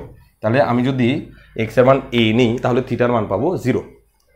একইভাবে আমি যদি এক্স এর মান এক্স নিই তাহলে কি পাবো সেটা একটু দেখি, তখন তার সহজ মান পাবো না। এক্স এর জায়গায় যদি আমি এক্স বসাই দিই তাহলে আমরা পাবো x equal to a cos square theta. Okay, এটাকে আমি এখানে নিয়ে আসবো, তাহলে আমরা পাবো x by A cos square theta. X by a equal to cos square theta. উভয় পক্ষকে রুট করে দিব, রুট করে দিলে আমরা পাবো কস থিটা সমান হচ্ছে root over x by A. Okay, root করে দিলে এরকমই তো পাবো। তাহলে এখন আমি থিটা সমান বের করতে চাচ্ছি, তাহলে থিটা সমান হবে কজ ইনভার্স, এখানে কস ছিল এখানে কজ ইনভার্স হয়ে যাবে রুট ওভার এক্স বাই এ। তাহলে এখানে থিটা সমান হচ্ছে cos inverse root over x by A. Cos inverse root over, আমি এইভাবে লিখতেছি x by A, cos inverse root over x by A. Limit change হয়ে গেছে। তাহলে আমরা কি করছি, আমরা করছি এক্স থেকে থিটা চলকে চলে যাচ্ছে, আর এক্স থেকে থিটা চলকে এমনভাবে চলে যাচ্ছে, এমন একটা রাশিকে আমরা ধরছি যাতে আমাদের এই রুটটা এখান থেকে চলে যায়। রুট চলে যাওয়ার মতো যদি আমরা না করে থাকি তাহলে আমরা কোনোদিনই এই অঙ্কে আনসার বের করতে পারবো না। তাহলে এখন আমরা তো এটুকু করলাম। এবার আমরা সব মানটান পাইছি, মানটান পাওয়ার পর এবার আমরা এই সমীকরণে এই মানগুলোকে অ্যাপ্লাই করার চেষ্টা করব। আর আমি চাইতেছি যে এই সমীকরণে মানগুলোকে অ্যাপ্লাই আমি এই জায়গায় করি, এই জায়গায় ছাড়া গতি নেই। তাহলে এখন এগুলো লেখার পর আমি এখন এই সমীকরণটাকে এভাবে লিখতে পারবো, আগে ছিল এ থেকে এক্স, এখন হয়ে যাবে 0 থেকে এত। তাহলে 0 থেকে cos inverse root over x by a এরকম হয়ে যাবে। কেন? কারণ আগে যেটা আপার লিমিট ছিল এক্স এর, এখন আপার লিমিট লোয়ার লিমিট হয়ে যাবে থিটার। আমি আর এক্স এ থাকবো না, সবগুলো থিটাকে পাঠিয়ে দিব। তাহলে এখন এরপর আমরা কি লিখতে পারি, এইটুকু তো লিখলাম root over x by A minus x. তাহলে রুট ওভার এক্স এর মান কত, এক্স এর মান হচ্ছে a cos square theta, a cos square theta divided by A minus x এর মান কত, এ মাইনাস এক্স এর মান কত, এক্স এর মান এ cos square theta, a cos square theta. ওকে, আর সঙ্গে আছে ডিএক্স, ডিএক্স এর মান কত, ডিএক্স এর মান হচ্ছে minus 2a sine theta cos theta D theta. তাহলে দেখো ডিএক্স এর মান লিখে ফেলছি minus 2a sine theta cos theta D theta. Okay, সবগুলো লেখা শেষ। আর ইকুয়াল টু, তাহলে এগুলো যেহেতু মান বসাই ফেলছে, আমার এই সমীকরণ এই জায়গাগুলো আমার আর দরকার নেই, কারণ এগুলো সবার মান আমি বসাই ফেলছি। খালি এক্স ইকুয়াল এটা থাক, পরবর্তীতে কাজে লাগলেও লাগতে পারে। Equal to minus root over 2 mu divided by এ, আর এখানে ইন্টিগ্রেশন অফ টি, এটাকে আমরা এভাবে ইন্টিগ্রেশন করে দিলে পাবো টি 0 থেকে টি এভাবে পাবো। ওকে, কারণ ইন্টিগ্রেশন অফ ডিটি সমান শুধু টি, তাহলে 0 থেকে টি তার ইন্টিগ্রেশন এখানে থাক। ওই পাশে আমার কিচ্ছু করে না, আমরা খালি এই পাশের লিমিটগুলোকে নিয়ে ইচ্ছা মতো চেঞ্জ করার চেষ্টা করছি। ওকে, এবার দেখো এখান থেকে যা হবে আমি তা খুব সিম্পলভাবে এই লাইনেই করে ফেলার চেষ্টা করব। দেখো নিচের এই জায়গা থেকে আমি এ কমন নিতে পারবো। যদি আমি এখান থেকে এ কমন নিই তাহলে লাইনটা এরকম হয়ে যাবে, এ কমন নিলে এরকম হয়ে যাবে 1 মাইনাস কজ স্কয়ার থিটা। দেখো ওর কাছে হয়েছিল, ওর কাছে হয়েছিল, ওর কাছে এই কমন নিলে 1 থাকে, ওর কাছে এই কমন নিলে বাকিটা থাকে। ওকে, আবার এই তুমি একটু ভালো করে খেয়াল করো, তুমি একটু আগে যে লাইনটা লিখছো সেখান থেকে আমি এই কমন নিছি, ফলে এরকম হয়ে যাচ্ছে। আমি এই লাইনেই করে দিচ্ছি। আর এখানে দেখো 1 মাইনাস কজ স্কয়ার থিটা সমান হচ্ছে sine square theta, 1 minus cause square theta সমান হচ্ছে sine square theta, sine square theta. অর্থাৎ আমি তোমাকে জিনিসটা এখানে দেখাইতে পারতাম আলাদাভাবে। দেখো এ মাইনাস এ কজ স্কোয়ার থিটা, এই জিনিসটাকে আমরা এ কমন নিলে কী পাচ্ছি, 1 মাইনাস কজ স্কোয়ার থিটা। ওকে, আর এ তার জায়গায় থাকে 1 মাইনাস কজ স্কোয়ার থিটা সমান হচ্ছে সাইন স্কোয়ার থিটা। আর এখানে যেহেতু রুট একটা আছে, এখানে যেহেতু রুট একটা আছে, এখানে যেহেতু রুট একটা আছে, তাহলে স্কোয়ার রুটে কাটা গিয়ে আর কী থাকবে সেটা আমরা এখান থেকে বুঝে যাচ্ছি। তাহলে দেখো এ এ কাটা, নিচে একটা এ উপরে একটা এ কাটা। ওকে, তারপর স্কোয়ার এবং রুটে কাটা, তাহলে এই স্কোয়ার এবং রুটে কাটা, এই স্কোয়ার এবং রুটে কাটা, তাহলে আমরা এখান থেকে আলটিমেটলি পাচ্ছি খালি কস বাই সাইন। ঠিক আছে, আবার এখানে দেখো একটা সাইন আছে গুণ সম্পর্কে, এই সাইন এবং এই সাইন কাটা, তাহলে আমরা শেষ পর্যন্ত কী পাচ্ছি, শেষ পর্যন্ত পাচ্ছি -2a। ওকে, তাহলে শেষ পর্যন্ত আমরা যেটা পাচ্ছি সেটা আমি এখানে লিখি, এই লাইনের পরের লাইনটা আমি এখানে লিখি, বা শেষ পর্যন্ত পাচ্ছি -2a, যাকে নিয়ে ইন্টিগ্রেশনের বাইরে পাঠিয়ে দিব আমি, -2a ধ্রুবক, তাকে আমি ইন্টিগ্রেশনের বাইরে পাঠিয়ে দিব। আর 0 থেকে কজ এত, 0 থেকে কত পাচ্ছি, কজ ইনভার্স √x/a। ওকে, আর এখানে পাচ্ছি -2a তো বাইরে চলে গেছে, এখানে পাচ্ছি cos থিটা, cos থিটা মানে cos square theta d theta, cos square theta d theta, cos square theta d theta equal to এই ডান পাশে যা আছে তা লিখি -√2μ/a, আর হচ্ছে টি এর জায়গায় আপার লিমিট লোয়ার লিমিট বসালে শেষ পর্যন্ত আমরা টি পাবো, টি। ওকে, তাহলে এখন এই জিনিসটা আমার আর দরকার নেই, এই জিনিসটা থেকে আমরা এখন শেষ পর্যন্ত এই লাইনটাই চলে আসছে। ওকে, এটাও আমার আর দরকার নেই। তাহলে এবার আমাকে এই কজ স্কয়ার থিটার ইন্টিগ্রেশন করতে পারলেই আমরা মোটামুটি আনসার বের করে আনতে পারবো। তাহলে খেয়াল করো কজ স্কয়ার থিটার কোনো ইন্টিগ্রেশন নাই, তো আমাকে যেটা করতে হবে, যে সূত্রটা আমাকে অ্যাপ্লাই করতে হবে সেটা হচ্ছে, দেখো ইন্টিগ্রেশনে এখানে আসলে সবচেয়ে ঝামেলার বিষয়, এখানে আমাকে ব্যবহার করতে হবে, আমার নিশ্চয়ই মনে থাকবে 1 + cos 2a সমান 1 + cos 2a সমান হচ্ছে 2 cos স্কোয়ারে, মনে না থাকলে এখন শিখানো 2 cos স্কোয়ারে, 1 + cos 2a সমান হচ্ছে 2 cos স্কোয়ারে। তো আমি এখানে একটা 2 বাইরে যেটা লিখছি সেটা 2টাকে বাইরে না লিখে আমি যদি এখানে লিখি তাহলে আমার জন্য বেশি সুবিধা হয়। তাহলে 2 cos square a, 2 cos square a, এটাকে না লিখে আমরা লিখতে পারি 1 + cos 2a। তো 2 cos স্কোয়ারে না লিখে 1 + cos 2a কেন লিখতেছি, কারণ হচ্ছে কজের মাথার উপর স্কোয়ার থাকার কারণে আমরা তার ইন্টিগ্রেশন করতে পারতেছি না, কিন্তু ওর স্কোয়ারটা যদি চলে যায় কোনো সূত্রের সাহায্যে তাহলে কিন্তু আমরা ইন্টিগ্রেশন করতে পারবো। তো ওর স্কোয়ার তাড়ানোর একটাই সূত্র 1 + cos 2a লেখা। তাহলে 2 cos স্কোয়ার a এটা না লিখে আমরা লিখতে পারি, আমি এখানে মুছেই লিখে দিই, লিখতে পারি 1 + cos 2 থিটা। তাহলে এখানে লিখতে পারি 1 + cos 2 থিটা। তাহলে পরের লাইনে লিখবা তুমি 1 + cos 2 থিটা। ওকে, তোমার জন্য আরেক লাইন আসবে, আমি আসলে মুছে করে দিচ্ছি, এবার আমি ইন্টিগ্রেশন করে দেবো। তাহলে দেখো 1কে যদি ইন্টিগ্রেশন করি থিটার সাপেক্ষে তাহলে আমরা থিটা পাবো। তুমি সবসময় খেয়াল রাখবা যদি তুমি ধ্রুবককে ইন্টিগ্রেশন করো তার সাথে একটা চলক আসবে, তো 1 হচ্ছে ধ্রুবক, ওকে যদি ইন্টিগ্রেশন করি তার সাথে একটা চলক আসবে, থিটার সাপেক্ষে ইন্টিগ্রেশন হচ্ছে তো চলক থিটাই আসবে। ওকে, প্লাস cos 2 থিটার ইন্টিগ্রেশন হচ্ছে sin 2 থিটা, আর এই থিটা সহগ যেটা সেটা নিচে এসে বসবে এত, আর এটার ইন্টিগ্রেশন করে ফেললাম। তো এখানে আগের ভাগে -a ছিল একটা, সেই মাইনাস এখানে বাইরে পড়ে থাক, আর এটার ইন্টিগ্রেশন আপার লিমিট লোয়ার লিমিট 0 থেকে cos ইনভার্স √x/a, আর ওই পাশে যা আছে তা -√2μ/a_t। ওকে, তো আশা করা যায় যে আমাদের এটা এই ধরি যেটা করছি সেটা আমাদের লাগবে না, কারণ হচ্ছে আমরা আসলে ইন্টিগ্রেশন প্রায় শেষ করে ফেলছি। বা এবার দেখো এখানেও মাইনাস আছে, এখানেও মাইনাস আছে, আমি একটা কাজ করি, উভয় পক্ষ থেকে মাইনাসটা ক্যান্সেল করে দিই, a মাইনাস আর a মাইনাস ক্যান্সেল, তার আমরা লিখতে পারি a তার জায়গায় থাক। এবার আমি আপার লিমিট লোয়ার লিমিট বসানোর জন্য মনোযোগ দিব। এখন দেখো এখানে যদি আমি আপার লিমিট লোয়ার লিমিট বসাই থিটার জায়গাতেই তো বসবে, তো থিটার জায়গায় আপার লিমিট বসালে এখানে যদি থিটার জায়গায় আপার লিমিট বসে এই পুরাটা বসবে, আর থিটার জায়গায় আপার লিমিট এটা বসলে sin 2 এত এরকম বিশ্রীভাবে পুরাটা বসবে। তো এইরকম বিশ্রীভাবে আনসার না এনে আমরা এটাকে একটু সুন্দর করে আনতে পারি, কারণ যত বিশ্রী আসবে ব্যাখ্যা দিতে তত কষ্ট হবে। তো তুমি এখানে যদি সাইন এবং কস এদেরকে তাড়িয়ে কোনো আনসার আনতে পারো, সাইন এবং কস বাদে কোনো আনসার আনতে পারো, তাহলে তোমার আনসারটা ব্যাখ্যা দিতে সুবিধা হবে। কারণ আমার এখানে গতি আলোচনা করতে বলছে, ব্যাখ্যা দিতে না পারলে সেই আলোচনাটা হচ্ছে না। তো আমরা একটা কাজ করি, আপার লিমিট লোয়ার লিমিট এখন বসাবো না, আমরা থিটা প্লাস এখানে যেটা করব sin 2 থিটা সমান হচ্ছে একটা সূত্র আছে 2 sin a cos a, তো আমরা লিখবো 2 sin থিটা cos থিটা /2, আর তার আপার লিমিট লোয়ার লিমিট যেমন আছে তেমন বসবে, 0 থেকে cos inverse √x/a equal to এই পাশে যা আছে তা বসবো, ওইটা নিয়ে আমাদের কোনো মাথা ব্যথা নেই। ও মাইনাসটা কাটা যাবে, একটু লিখে নিই, √2μ হচ্ছে a আর এখানে হচ্ছে t। তাহলে কি বললাম, আমরা কি করলাম আসলে, খুবই সিম্পল কাজ, sin 2 এর সমান সূত্র লিখছি sin 2 sin a cos a। ওকে, তো 2 sin a cos a সূত্র লেখার পর এখন আমরা যেটা পাচ্ছি এই 2 আর এই 2 কাটা, তাহলে এই 2 এবং এই 2 কাটা, তাহলে এখন যা আছে তার যে sin থিটা cos থিটা এত এত এইটুকু আছে। ওকে, তো এখন এখানে আবার আরেকটা কাজ করতে হচ্ছে, মানে আমাদের প্রবলেম আসলে sin থিটা নিয়ে প্রবলেম। কেন? কারণ এই cos ইনভার্স যে মানটা সেটা যদি আমি এখানে বসাই, থিটার জায়গায় বসাই, আপার লিমিটটা cos এবং cos কাটা যাবে। খুব ভালো করে খেয়াল করো, এই থিটার জায়গায় যখন আমি এই মানটা বসাবো তখন এই cos আর এই cos কাটা যাবে, কিন্তু সাইনের থিটার ভিতরে যখন আমি এই মানটা বসাবো তখন সেটা কাটা যাবে না। একটু আগে sin 2 থিটা ছিল, সাইন ছিল আমাদের প্রবলেম, সেজন্য আমি এখানে আসছি। এখানে এসে দেখতেছি এখনও সাইন আমাদের জীবন থেকে যাচ্ছে না, সেজন্য সাইনকে তাড়ানোই আমার এখন মূল উদ্দেশ্য হয়ে দাঁড়াইছে। তাহলে সাইনকে আমি তাড়ানোর জন্য কি করতে পারি, দেখো এখানে একটা সাইন থিটা দেখতে পাচ্ছ না, সাইন থিটাকে আমরা এভাবে লিখতে পারি কিনা দেখো তো, sine square theta equal to 1 minus cos square theta. নিশ্চয়ই লেখা যায়। এটা উভয় পক্ষে রুট করি তাহলে এদিকে রুট করলে স্কোয়ার চলে যাবে, আর এদিকে রুট করলে এরকম একটা রুট আসবে। তাহলে আমরা কি পাচ্ছি, সাইন থিটা সমান root over 1 minus cos square theta. এইভাবে তো আমরা লিখতেই পারি চাইলে। তাহলে সাইন থিটা সমান root over 1 minus cos theta, যেটা আমরা লিখতে পারতেছি সেটা আমরা এখানে একটু বসাই দিয়ে দেখি। এই সাইন থিটা সমান root over 1 minus cos square theta, তাহলে এখানে সাইন থিটা না লিখে আমি লিখবো root over 1 minus cos square theta.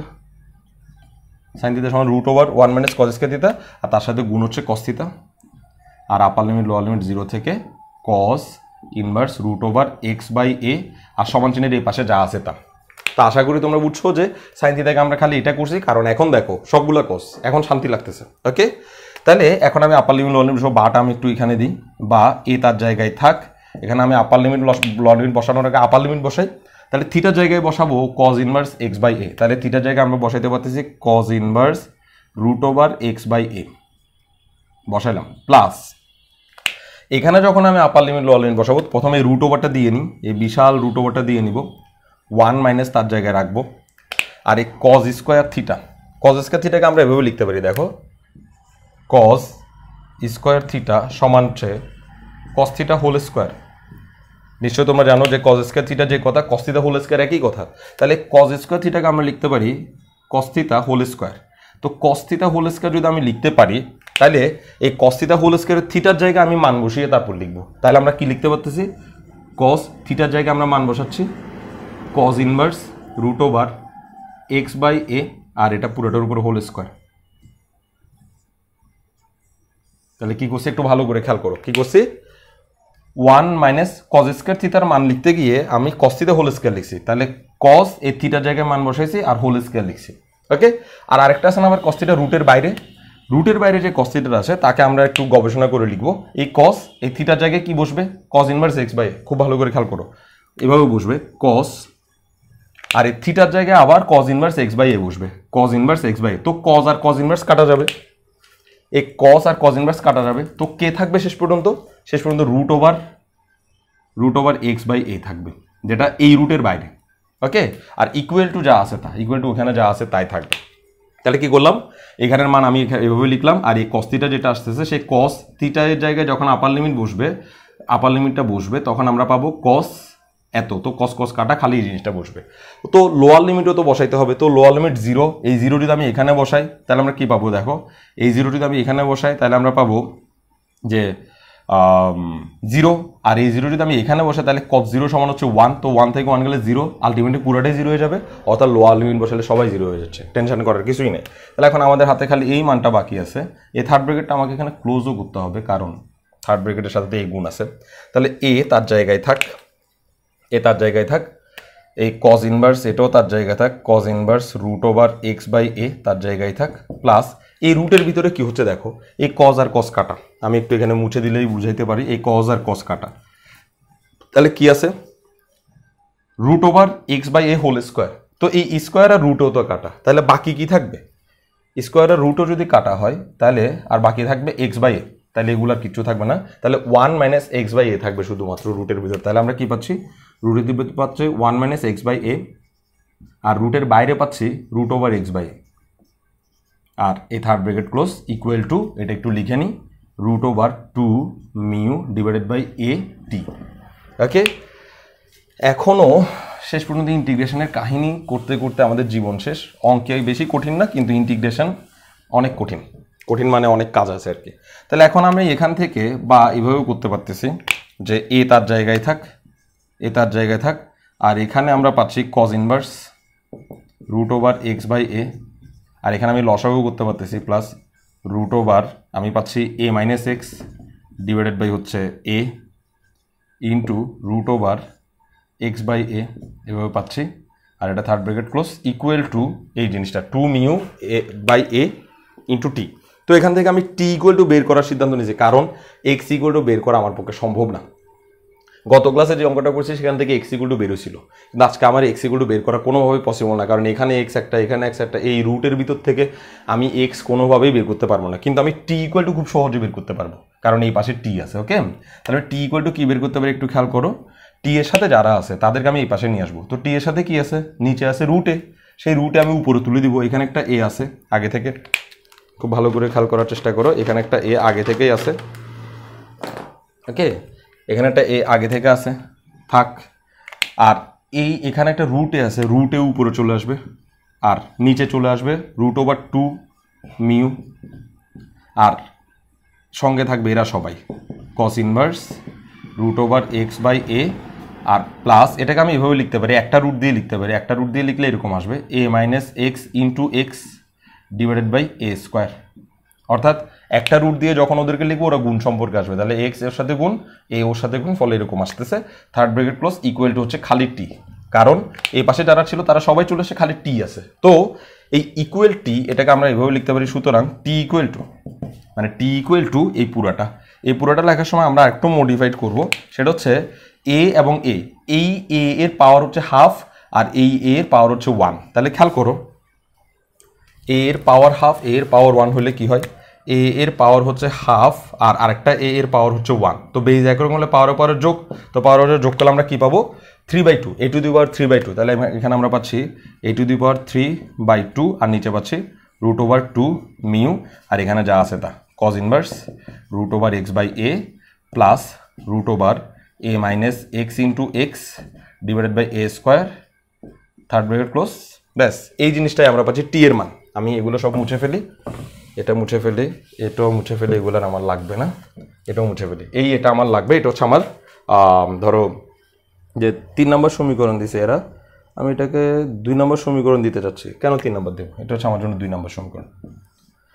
তো দেখো 1 নম্বর সমীকরণ থেকে আমি বেগ বের করতে পারতেছি, 2 নম্বর সমীকরণ থেকে আমি টাইম বের করতে পারতেছি, কিন্তু আমরা কোনোভাবে এক্স ইকুয়াল টু বের করতে পারিনি। এটা আমাদের দুর্ভাগ্য, তবে এক্স ইকুয়াল টু বের করতে পারিনি, কি আর করার আছে। যা পাইছি তা দিয়ে এখন আমি গতি আলোচনা করার চেষ্টা করব। তাইলে এই সমীকরণ থেকে আমি গতি আলোচনা করতে পারবো না, তবে টাইম আলোচনা করতে পারবো। আর এই সমীকরণ থেকে আমরা গতি আলোচনা করতে পারবো। তো এই সমীকরণ থেকে আমরা গতি আলোচনা করে দিব, এই সমীকরণ থেকে গতির অনুষঙ্গ টাইম আলোচনা করে দিব, এবং তারপর আমরা দেখার চেষ্টা করব যে আসলে এই দুইটি ইকুয়েশনের আসলে প্রয়োজনীয়তা কি, আসলে আছে কিনা, দুইটি ইকুয়েশন আনার দরকার আছে কিনা। তো দেখো আমরা এখানে কি বলবো, সমীকরণ 2 নম্বর আসার পর আমরা বলবো যে সমীকরণ 1 হতে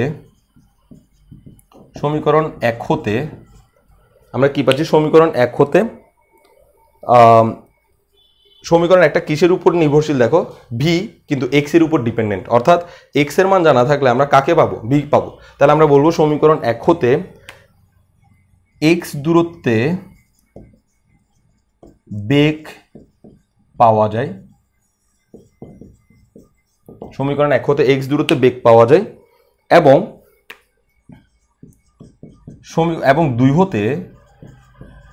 2 হতে এক্স দূরত্বে সময় পাওয়া যায়।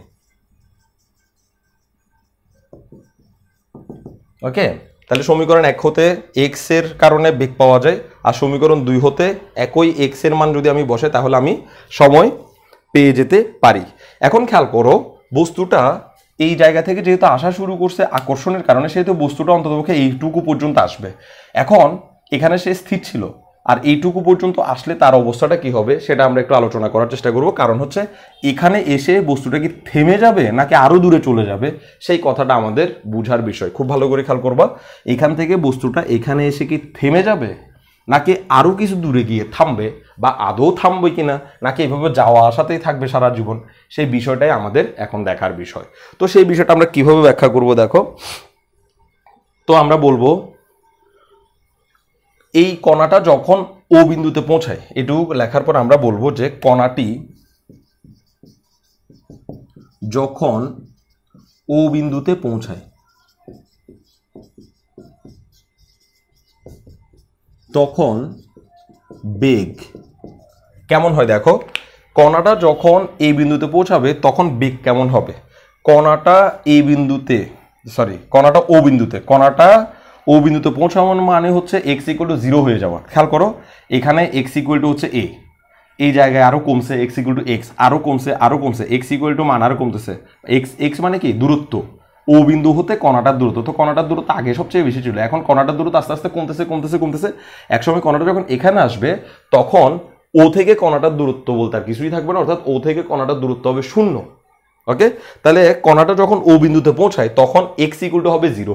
কণাটা যখন ও বিন্দুতে চলে আসবে তখন x = কি হবে 0। তাই জন্য বলবো কণাটা যখন ও বিন্দুতে পৌঁছায় তখন x = 0। তখন আমরা এইভাবে বলতে পারি, তখন x = 0 এবং বেগ মানে কণাটা যখন ও বিন্দুতে পৌঁছাবে তখন x = 0 হবে। আর বেগ কি হবে দেখো, বেগ এই ইকুয়েশন থেকে পাবো, x এর জায়গায় তুমি 0 বসাও, x এর জায়গায় যদি 0 বসাও তাহলে এটা ইনফিনিটি চলে আসবে। কেন, নিচে 0 সামথিং ডিভাইড বাই 0 = ইনফিনিটি। তো আলটিমেটলি পুরো বেগই কি হয়ে যাবে, অসীম হয়ে যাবে। সেজন্য আমরা বলবো বেগ অসীম।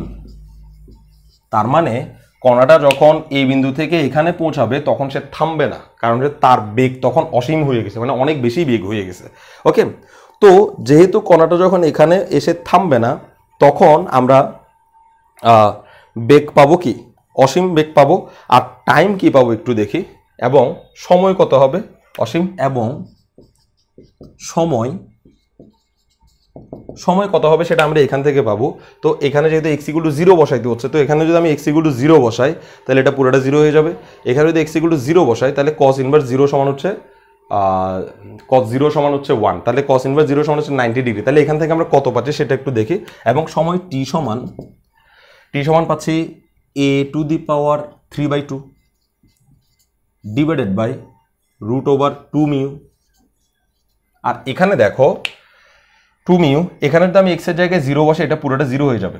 x এর জায়গায় 0 কেন বসাচ্ছে, কারণ কণাটা ও বিন্দুতে আসলে x = 0ই হবে, আর সেই জন্য আমরা আলোচনা করতেছি। তাহলে এখানে 0 বসালে এটা পুরোটা 0 হয়ে যাবে, এখানে 0 বসালে cos ইনভার্স 0। তো cos ইনভার্স 0 সমান আমি একটু হিসাব করি, cos ইনভার্স 0 সমান হচ্ছে cos ইনভার্স 0 মানে কত, cos কত ডিগ্রির মান 0, cos 90 ডিগ্রির মান 0। তার মানে আমরা এখানে পাচ্ছি π/2। এটা তো যেমন আছে তেমন থাকবে, কারণ এখানে কোনো x নাই, সে যেমন আছে তেমন আছে। আর এখানে যখন x বসাচ্ছে ও 0 হয়ে যাচ্ছে, কিন্তু ও হচ্ছে π/2। ফলে আমরা আলটিমেটলি আনসার পাচ্ছি t = a⁴/3/2 ডিভাইড বাই 2√2μ π/2। অর্থাৎ টাইম পাচ্ছি, এত টাইম পাচ্ছি, টাইম ইনফিনিটি হয়ে যাচ্ছে না, অর্থাৎ কণাটা একটা নির্দিষ্ট সময়েই কিন্তু এখানে আসবে, আর সেই নির্দিষ্ট সময়টা আমরা এখান থেকে বের করতে পারবো। এই ইকুয়েশনের সাহায্যে আমরা সময় বের করে আনতে পারবো। এটাকে আমি 4 নম্বর সমীকরণ দিই। তাইলে এখন প্রবলেম হচ্ছে বেগ যে অসীম হচ্ছে সেটা নিয়ে আমাদের কথা বলা উচিত, যে বেগ অসীম হচ্ছে, এখন কণাটা আসলে কি হবে, কণাটার অবস্থাটা কি হবে।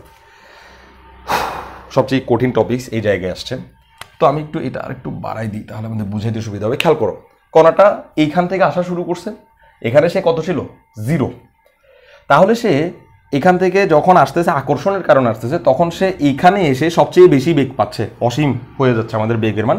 তার মানে এখান থেকে সে যখন এখানে আসবে তখন তার বেগ 0 হয়ে যাচ্ছে না, 0 থেকে সে স্টার্ট করছিল, কিন্তু তার বেগ আস্তে আস্তে বাড়তেছে। এই বেশি বেগ নিয়ে সে কখনো এখানে বসে থাকতে পারবে না। ফলে সে কি করবে, ও বিন্দুকে অতিক্রম করে আবার চলে যাবে, ফলে সে p' বিন্দুতে আসবে, ধরলাম p' বিন্দুতে আসবে, এবং সে যেতে আরেকটা সময় a' বিন্দুতে আসবে। খুব ভালো করে খেয়াল করবা, যেহেতু ও বিন্দুতে এসে তার বেগ 0 হয় নাই, এখানে 0 ছিল, তো ও বিন্দুতে এসে তার বেগ বেশি, মানে অনেক বেগ, ওই অনেক বেগ নিয়ে সে এখানে চুপ করে বসে থাকতে পারবে না। ফলে সে কি হবে, আরো এগিয়ে যাবে। সে আরো এগিয়ে কতটুকু যাবে, ধরলাম p এর সমান দূরত্ব p' এগিয়ে গেছে, আরো a এর সমান দূরত্ব a' এগিয়ে গেছে, a' এগিয়ে গিয়ে তার বেগ 0 হবে। কেন 0 হবে, খেয়াল করো, এই ও বিন্দু থেকে বস্তুটা যত দূরে থাকবে তার বেগ তত কমবে, কিন্তু যতই সে ও বিন্দুর কাছে আসবে তার বেগ তত বাড়বে। এই ইকুয়েশন দিয়ে আমরা সেটাই এতক্ষণ প্রুফ করছি। তাহলে এখানে বস্তুটার বেগ ছিল 0, তার বেগ এখানে এসে বাড়তে বাড়তে বাড়তে বাড়তে এখানে সবচেয়ে বেশি বেগ হয়েছে। এবার যখন সে আবার ও বিন্দুকে ক্রস করবে, ও বিন্দুকে ক্রস করার সময় তার বেগ আবার আস্তে আস্তে কমতে থাকবে কমতে থাকবে কমতে থাকবে কমতে থাকবে। একটা সময় এখানে এসে তার বেগ হবে 0, কিন্তু যেই এখানে এসে তার বেগ 0 হবে, ও বিন্দু তাকে আবার আকর্ষণের দরুন টানবে, ফলে সে আবার এই 0 থেকে উঠতে উঠতে উঠতে উঠতে এখানে এসে আবার তার বেগ বেড়ে যাবে, সবচেয়ে বেশি হবে, এবং সেই বেশি বেগ নিয়ে সে এখানে বসে থাকতে পারবে না, ফলে সে আবার এদিকে যাওয়া শুরু করবে, এখানে এসে আবার 0 হবে, এবং সে এইভাবে পেন্ডুলামের মতো দোল খেতে থাকবে দোল খেতে থাকবে পেন্ডুলামের মতো সারা জীবন দোল খেতে থাকবে। অর্থাৎ সে এই জায়গায় এসে বসে থাকবে না, কোথাও গিয়ে সে বসে থাকবে না। যেই ওর বেগ 0 হবে, মানে এখান থেকে আকর্ষণের কারণে ও তো আসছে, যে সর্বোচ্চ বেগ পাইছে সেই সর্বোচ্চ বেগ নিয়ে সে আরও অনেক দূরে চলে যাবে। একটা সময় তার বেগটা কমে যাবে, কমে যাওয়ার ফলে সে 0 হয়ে যাবে। 0 হওয়ার সাথে সাথে ও বিন্দুর আকর্ষণ যেহেতু তার উপরে কাজ করতেছে, ও বিন্দু যেহেতু নিজের দিকে টানতেছে, ওই নিজের দিকে টেনে তাকে আবার এখানে নিয়ে আসবে, এখানে সে আবার থামতে পারবে না, ফলে আবার সেখানে গিয়ে আবার 0 হয়ে থামবে, এবং এভাবে সে চলতেই থাকবে, এভাবে চলতেই থাকবে। এমন ঘটনা কোথায় ঘটে সেটা আমি এই অঙ্কের শেষে উদাহরণ দিয়ে দেখাবো, কিন্তু এখন আমি যে কথাগুলো বলছি সেই কথাগুলো বেগের আলোচনায় আমাদেরকে লিখতে হবে। তো বেগ অসীম হবে এবং সময় হবে এটুকু টি। ওকে, তো এখন আমরা এই কথাটা বলবো যে পেন্ডুলামের মতো যে চলতে থাকবে সেই কথাটা একটু বলার চেষ্টা করব। তো আমরা বলবো যে তাহলে কণাটি এ বিন্দু হতে ও বিন্দুতে এসে আবার বাম দিকে চলা শুরু করবে। নিজের মতো করে ব্যাখ্যা দিচ্ছি, বাম দিকে চলা শুরু করবে, ও বিন্দু হতে এ বিন্দুতে এসে, এ বিন্দু হতে ও বিন্দুতে এসে আবার বাম দিকে চলা শুরু করবে, এবং শেষে এ প্রাইম বিন্দুতে তার বেগ 0 হবে, এবং এ প্রাইম বিন্দুতে তার বেগ 0 হবে। নিশ্চয়ই বোঝা যাচ্ছে কথাগুলো। এ প্রাইম বিন্দুতে তার বেগ 0 হবে। ওকে, এবং এখানে যে এ প্রাইমটা আসছে সেটা এরকম হবে, ও এ সমান হচ্ছে ও এ প্রাইম। অর্থাৎ এখানে যত দূরে ছিল, যত দূর থেকে সে আসা শুরু করছিল, যে এইখানে যত দূর থেকে সে আসা শুরু করছিল ও বিন্দুতে, ঠিক তত দূরে গিয়ে সে আবার 0 হবে। আগেও নয় পরেও নয়, কারণ হচ্ছে সে এখান থেকে আকর্ষণের কারণে যে বেগটা পাইছে সেই একই বেগে সে একটুক যাবে, আবার আকর্ষণের কারণে সে এইভাবে পেন্ডুলামের মতো চলতে থাকবে। সেজন্য আমরা বললাম এই ও এ প্রাইম যে দূরত্বটা সেটা আসলে ও এ এর সমান। এই কথাটা আমরা একটু বলে দিছি। তো এখন এসব ঘটনা থেকে আমরা বলতে পারতেছি যে গতিটি পুনরাবৃত্ত হতে থাকবে। এখানে এসে কি সে থেমে বসে থাকবে না, এখানে তার গতি 0 হবে, কিন্তু ও তো আবার তাকে টেনে নিয়ে যাবে, কারণ ওর তো এখন আকর্ষণ বল কাজ করতেছে, ও আবার আকর্ষণ বলের কারণে তাকে আবার টেনে নিয়ে যাবে, ফলে এই গতিটা হবে পুনরাবৃত্ত হতে থাকবে। তাহলে আমরা বলবো যে গতিটি পুনরাবৃত্ত হতে থাকবে, গতিটি পুনরাবৃত্ত হতে থাকবে। অর্থাৎ গতি হবে সরল দোল গতি। একটু কলম লেখা যাচ্ছে না আসলে, গতি হবে সরল দোল গতি। অর্থাৎ গতিটা পুনরাবৃত্ত হতে থাকবে এবং গতিটা হবে কিসের মতো? সরল দোল গতির মতো, যার পর্যায়কাল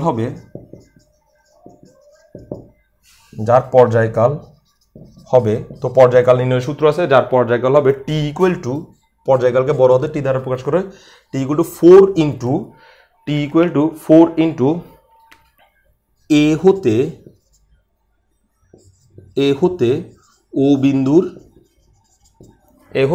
ও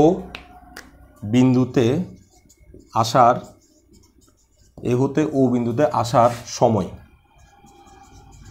অর্থাৎ পর্যায়কাল সমান সূত্র হচ্ছে 4 ইন্টু টাইম। কিসের টাইম? এই এ হতে ও বিন্দুতে আসার যে টাইম সেই টাইমটা। কেন এ হতে ও বিন্দুতে আসার টাইম, কেন এ হতে অন্য কোনো বিন্দুতে আসার টাইম নয়? কারণ হচ্ছে, আর 4ই বা কেন গুণ হচ্ছে খেয়াল করো, একটা পূর্ণ দোলন মানে হচ্ছে একটা বস্তু যেখান থেকে যাত্রা শুরু করছে গিয়ে আবার সেখানে আসলে সেটাকে বলা হয় পূর্ণ কম্পন। একটা বস্তু যে জায়গা থেকে যাত্রা শুরু করছে সেই জায়গায় আবার ফিরে আসে তাকে বলা হয় পূর্ণ কম্পন বা দোলনকাল, এক দোলনকাল। তাহলে দেখো এখান থেকে কণাটা যাত্রা শুরু করে এখানে গিয়ে আবার এখানে আসতে ওকে এই দূরত্বটা 4 বার পার হইতে হয়, এই জন্য 4 গুণ হয়েছে। দেখো এখান থেকে এখানে একটা দূরত্ব, একই রকম এখান থেকে এখানে আরেকটা দূরত্ব 2টা, এখান থেকে আবার এখানে আসলে তাকে আর 3টা দূরত্ব, এখান থেকে আবার এখানে যখন আসবে তখন সে 4টা দূরত্ব অতিক্রম করবে। ওকে, তাহলে কিসের 4টা দূরত্ব অতিক্রম করবে?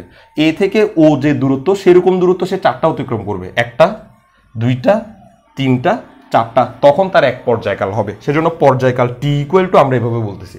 এই পর্যায়কাল মানে হচ্ছে যে বিন্দু থেকে সে যাত্রা শুরু করছে আবার সেই বিন্দুতে এসে পৌঁছানো এবং সেইটুকুতে যে টাইম লাগে সেটা। তাহলে এই বিন্দু থেকে সে যাত্রা শুরু করে আবার সেই একই জায়গায় পৌঁছাইতে তার টাইম লাগবে এইটুকুর টাইমের 4 গুণ, এইটুকু টাইমের 4 গুণ। কেন?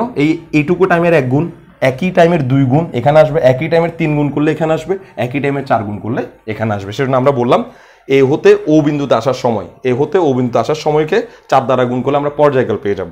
তাহলে এখন এই 4 তার জায়গায় থাক, এই এ হতে ও বিন্দুতে আসার সময় আমি এখানে বের করছিলাম। এ হতে ও বিন্দুতে আসার সময় আমরা x = 0 দিয়ে বের করছিলাম। x = যখন 0 তখন বস্তুটা এ থেকে ওতে আসছিল, আর সেই টাইমটা হচ্ছে এটা, সেটা আমি এখানে লিখে দিচ্ছি a⁴/2 ডিভাইডেড বাই √2μ ইন্টু π/2। ব্যাস, এই তুমি এখানে চাইলে 2 দিয়ে এটা কেটে সুন্দর করে মানুষ করে লিখতে পারো, এটা কোনো ব্যাপার না। 2 দিয়ে জাস্ট 4কে কাটবে, এখানে একটা 2 থাকবে, এইটুকুই হচ্ছে এখানের হিসাব। তো এই হচ্ছে এই বান্দার গতির আলোচনা। যেহেতু কণাটা অটোমেটিক্যালি পর্যায়বৃত্ত গতি হয়ে বসে আছে, ফলে আমাদেরকে কষ্ট করে পর্যায়বৃত্ত গতি সম্পর্কে আলোচনা করে টাইম বের করে এক মহা সমস্যার সৃষ্টি করতে হয়েছে। এখন দেখো এই ধরনের একটা ঘটনার একটা লজিক্যাল একটা ব্যাপার ফিজিক্সের মধ্যে আছে, যে ফিজিক্সে এই ঘটনাটা যে আজীবন চলতে থাকবে সেই জন্য একটা প্রশ্ন আছে, একটা বিষয় আছে যেটা আমরা অনেক সময় করে থাকি। খেয়াল করো, বলা হয়ে থাকে যে পৃথিবীতে যদি একটা সুড়ঙ্গ করে পৃথিবীর এই পার থেকে ওই পার পর্যন্ত একটা সুড়ঙ্গ করে যদি কোনো ব্যক্তিকে সেখানে ফেলে দেওয়া হয়, পৃথিবী থেকে এই পার থেকে ওই পারে সুড়ঙ্গ করে যদি কোনো ব্যক্তিকে এখান থেকে ফেলে দেওয়া হয়, তাহলে ওই ব্যক্তিটা এখান থেকে ফেলে দিলে ওই ব্যক্তিটাকে পৃথিবীর ওই পারে গিয়ে উঠতে পারবে নাকি পারবে না? এখান থেকে যদি কোনো বস্তুকে এই পার থেকে এই পারে ফেলে দেওয়া হয়, তাহলে ওই বস্তুটা এই পারে উঠতে পারবে নাকি পারবে না, এটা হচ্ছে তোমার প্রশ্ন। তো এখানে হয় কি, এইখানে এই ধরনের একটা ঘটনা ঘটে এবং ওই ব্যক্তিটা আসলে ওই পার আর জীবনে উঠতে পারে না। ওই ব্যক্তিটা এখানে মাঝখানে এই প্লাজলের মধ্যে পড়ে সারা জীবন এখানে ঘুরতে থাকে, দোল খেতে থাকে। কিভাবে? দেখো, বান্দা যখন এখান থেকে পড়া শুরু করে তখন পৃথিবীর কেন্দ্র তাকে আকর্ষণ করে। বান্দা যখন এখান থেকে পড়া শুরু করে তখন পৃথিবীর কেন্দ্র তাকে কি করে? আকর্ষণ করে, যেটাকে আমার মহাকর্ষ বলার চেষ্টা করি। ওকে, তো এই বান্দা এখান থেকে পড়তেছে, কেন্দ্র তাকে আকর্ষণ করতেছে, কিন্তু এই আকর্ষণের ফলে সে যখন এখানে আসে তখন অনেক বেশি বেগ সৃষ্টি হতে থাকে এবং কেন্দ্রে যখন আসে তখন তার মারাত্মক বেগ থাকে। ঠিক এরকম এখান থেকে এখানে যখন আসে তখন তার মারাত্মক বেগ থাকে, কারণ সে তাকে আকর্ষণ করতেছে। তাহলে যখন বস্তুটা এখান থেকে এখানে পড়তেছে তখন এই কেন্দ্র তাকে আকর্ষণ করতেছে এবং ভয়ানক আকর্ষণের কারণে সে কেন্দ্রে গিয়ে পৌঁছাবে, কিন্তু কেন্দ্রে সে দাঁড়াইতে পারবে না বা কেন্দ্রে সে থামার কোনো সুযোগ পাবে না। কেন? তখন তার মারাত্মক বেগ, ওই বেগের কারণে সে নিচের দিকে চলে যাবে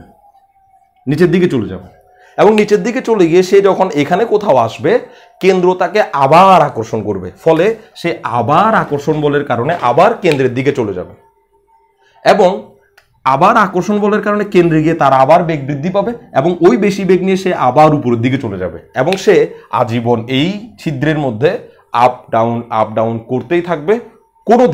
কখনোই সে আর এখানেও ফিরে আসতে পারবে না, এই জায়গাতেও কোনোদিন যেতে পারবে না, সারা জীবন এখানের মধ্যে এভাবে আপ ডাউন করতে থাকবে। কেন?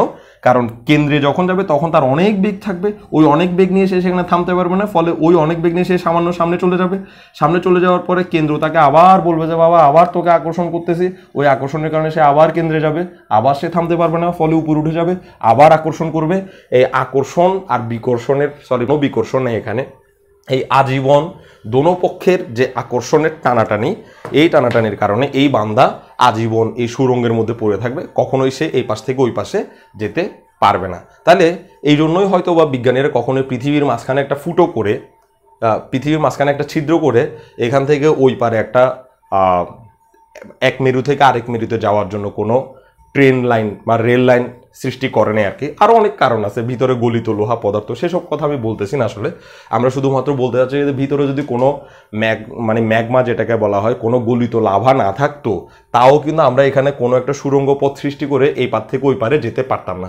এই পার থেকে ওই পারে যেতে হলেও আমাদেরকে শক্তিশালী দ্রুতযান রকেট লাগবে। ওই রকেটই কেবলমাত্র এটার বাধা অতিক্রম করে বাইরে চলে আসতে সমর্থ হতে পারে। যাই হোক, তাহলে আমরা আমাদের এই প্রশ্ন বুঝলাম এবং এই প্রশ্নের সাথে ফিজিক্সের একটা আত্মিক যোগাযোগ সেটাও আমরা ব্যাখ্যা করার চেষ্টা করলাম। একটু কঠিন প্রশ্ন পরীক্ষায় খুব আসে, তো আমরা একটু ভালোভাবে বারবার দেখার চেষ্টা করব প্রয়োজনে। খুব আহামরি বেশি কঠিন না, লাস্টের যে ব্যাখ্যাগুলো সেই ব্যাখ্যাগুলোই আসলে একমাত্র কষ্ট করে দেওয়ার চেষ্টা করতে হবে। মাঝখানের ক্যালকুলেশনগুলো একবার দুইবার করলেই পারা যাবে, সেগুলোতে কোনো সমস্যা না। লাস্টে আমরা যা বর্ণনা করছি সেটাই আমাদেরকে আসলে বুঝে বর্ণনা করতে হবে।